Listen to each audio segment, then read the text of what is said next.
different one. Mm-hmm. I didn't go to a school. I went to a school where we had no libraries. Mm-hmm. I didn't know how to read. And then when I joined high school, I had a culture shock. Mm-hmm. I couldn't speak English. I couldn't express myself. I was very, very shy. Then when things were not as good. And then I proceeded to college. And then now I did the course that I could do. I mean, we didn't have any reading background. And then now when I joined, I started now realizing I missed out on a lot.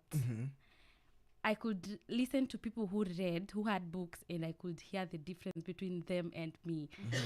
And I started when I finished college, and then now I joined an organization called Story Moja, where we were doing, we were writing children's books and understanding how the importance of reading.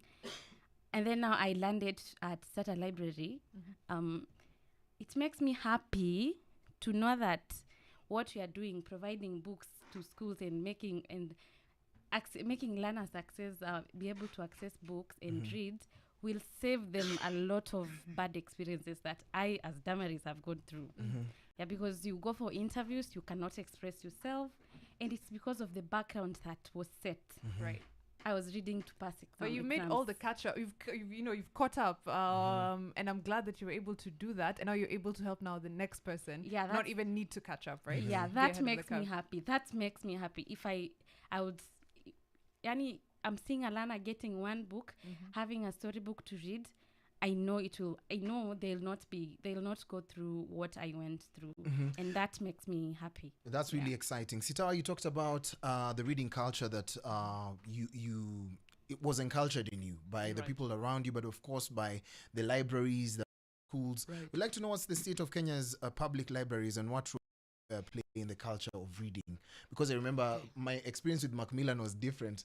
So many people don't know Macmillan was actually a library. Yes. They just think it's a building in town. Can you imagine? My experience with Macmillan was to go there because there were so many pretty ladies. Yes.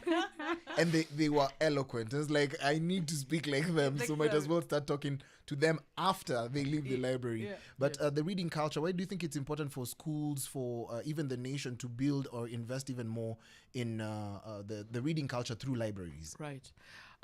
One of the things that I've done recently is I've gone to the primary school in my shags up country, and I've seen the really pathetic state it is in terms of libraries and books. So they literally have no books.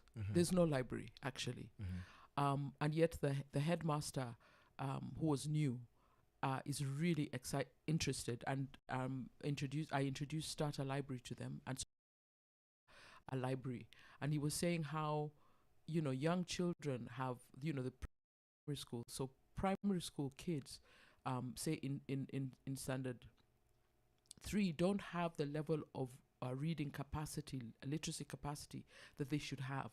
And then imagine, when national exams, they can't compete, right?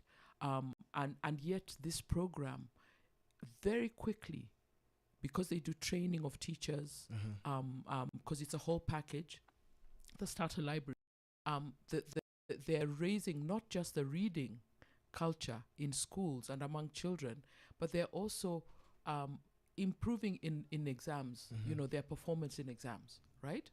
And this school is typical of many of our public schools around the country, that we have left them alone. We have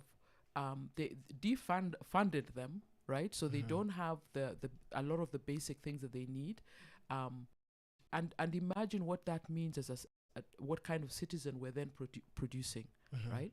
And people who are therefore looking at leaving, rather than saying, what are the problems in my community and how can I provide the solutions? There's that wonderful film in Malawi where this young boy creates a windmill because his people, village. It's called the Boy Who Chased the Wind. The Boy Who Chased the Wind.